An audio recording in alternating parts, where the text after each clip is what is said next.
Today I did a post on the key difference between desire and craving.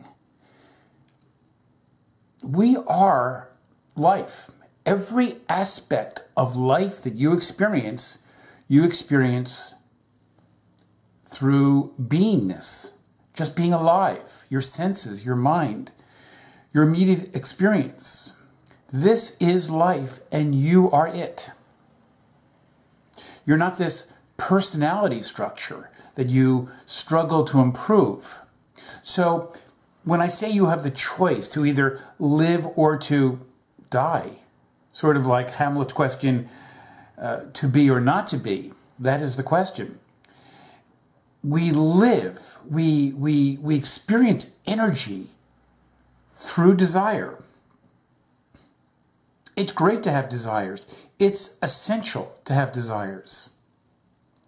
And then what I raised in the post was, didn't the Buddha say desire is the root of all suffering? He didn't. What the Buddha said was, craving is the root of all suffering. So when I crave something, there's always a body sensation of stress or of anxiety.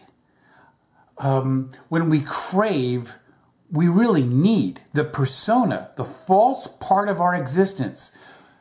The persona needs to have that craving achieved. If they don't, they get depressed. Craving, the excitement and stress of craving, is the mirror image of depression.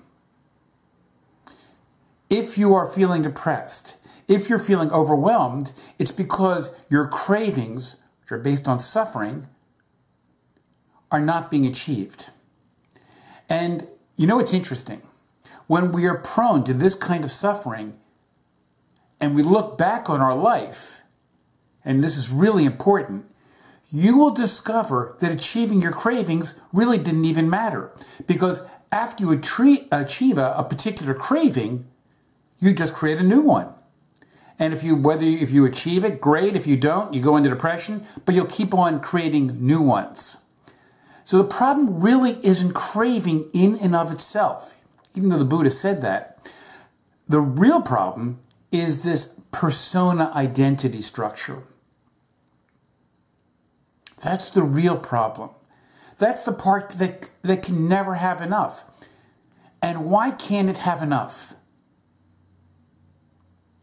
It can't have enough because it's identified with lack. It believes in this lie. And that's why I called my book Liberation from the Lie. It believes this lie is true. And that's another craving. Because when we insist that we are right, I am right and you are wrong, I am attached to that thought that I am right. And I crave that that thought is acknowledged, especially by my adversaries.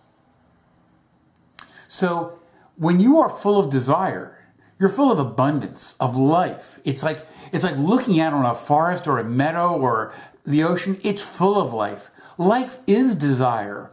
If you believe in a creator, the creator loves this diversity and loves this, particularly here on earth, this incredible spectacle of life.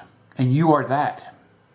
But when we identify with this one belief cluster, lack, inadequacy, insufficient, I'm not worthy of love, so my desire becomes craving that people acknowledge me, that people admire me, that people love me. And if they don't love me, then I hate them. Because craving is always a covering of anger. And craving also has that quality of anger. So the beautiful part of life, and this is such a gift, is that it gives us endless opportunities to observe suffering, the Buddha's first noble truth. And it gives us endless opportunity to observe craving and how it causes suffering for ourselves and everything else in our lives, because we become a huge burden and a pain in the ass to everybody in our lives when we are filled with this craving. We radiate this kind of aggressive, sometimes smug, smarmy aspect of needing to be sated. But it's never enough. because we're identified with lack, it can never be enough. So that's a beautiful part of Advaita Buddhist and Taoist teachings, is to wake us up from this persona. And if you want to know what enlightenment feels like, or awakening from this veil of lack, from this thick blanket of yucky, I'm not enough, if you want to feel what that's like, then here's how to do it.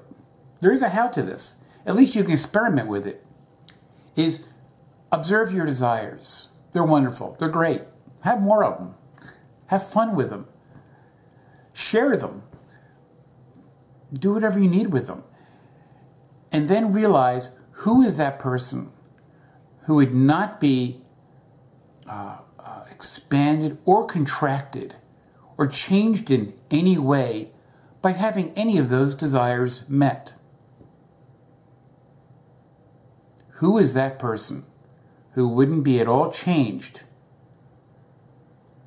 expanded or contracted by having any of those desires met? And when you're in that state where it's great to have desire, but if they happen, that's good. If they don't happen, that's good too.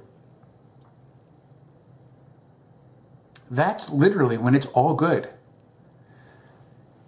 This immense burden of the lack persona, when it's off your shoulders, is just incredibly liberating. And that is what liberation from the lie means. And I also want to, I changed my website today. For every post, I include a little advice section. I'm not comfortable with that word advice because I don't really want to tell anyone how to live their lives. Each of us is unique. And you discover your uniqueness by finding how your desire, your healthy desires, how they are nurtured in your body, mind, in your life. But so I word the advice section in a way that's sort of very generalized. And then after that, I put a thanks.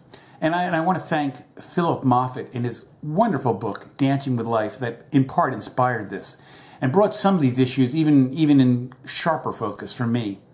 So wherever you are, Philip, thank you. If you ever see this video, thank you. I really appreciate it. You have a great book out there, and I recommend it to everyone to read.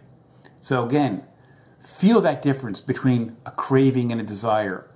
See what craving does, and especially see the suffering that underlies the craving. When you see this and you feel it, then your portal to liberation is greatly expanded. I assure you of that. And if you have any questions about this video or my posts, contact me. We can talk about it. What I'm doing is I'm keeping sort of Skype open as I work. I close it if I'm in a very heavy writing or if I have some other life need that calls me. And just, we can talk. No obligations, nothing. Nothing. Just talk about it. Perhaps I can help. Perhaps I can't. I don't know. But we won't know unless we try. So the invitation's open. Thank you as always for watching. Bye.